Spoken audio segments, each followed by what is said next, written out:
Formalities पुन्हा change केली आहे. पुन्हा आम्ही मग डॉक्युमेंट काढले. त्याच्यानंतर मग तिसऱ्यांदा आम्ही येथे येऊन फॉर्मही चेक केले. तर याईनं सांगितलं का अनुमोदक अनुसूचकची सोबत आणायची काही आवश्यकता नाही, फक्त उमेदवार आणि एक तुमच्या सोबत पाहिजे. आता येथे फॉर्म भरायला आले तर कमीत कमी 2 जण पाहिजे, सोबत 3 जण पाहिजे. आणि याईने जेव्हा आम्हाला म्हणजे कोणते कोणते डॉक्युमेंट लागते त्याच्या पूर्ण पंच बनवून आणायला सांगितलं. त्याच्यानंतर जेव्हा आम्ही येथे डॉक्युमेंट देत आहोत तर याही आमच्याच हातानं ते पंच पूर्ण फोडायला लावत आहे आणि एक एक सिंगल डॉक्युमेंट मागत आहे. एका व्यक्तीला येथे डॉक्युमेंट द्यायला कमीत कमी 2.5 ते 3 तास लागत आहे. आणि मी पक्षाचा माणूस आहो. मला एव्ही फॉर्म 9:45 म्हणजे 9:45 वाजता सकाळी मला एव्ही फॉर्म मिळाले. कोणत्या पक्षाचे आहे? मी राष्ट्रवादी काँग्रेस पक्षाचे. हो का? तुमच्या आत अंदर गेले होते, मग बाहेर काऊन आले?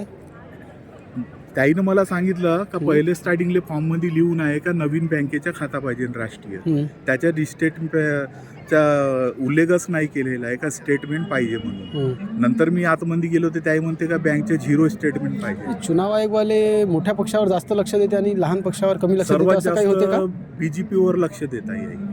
बीजेपीचे जे नगरसेवक आहे त्यांना पद्धतशीर चेअरवर बसून त्यांना समजून 2-2, 3-3 तास त्यांना समजून त्याही सांगत आहे आणि बाकीच्या लोकांवर असे ओरडत आहे, धक्केबुक्के मारून त्यांना बाहेर करत आहे. अच्छा, बाकीच्या टाईप चालू काय काम चालू आहे का? हा तसंच चालू आहे.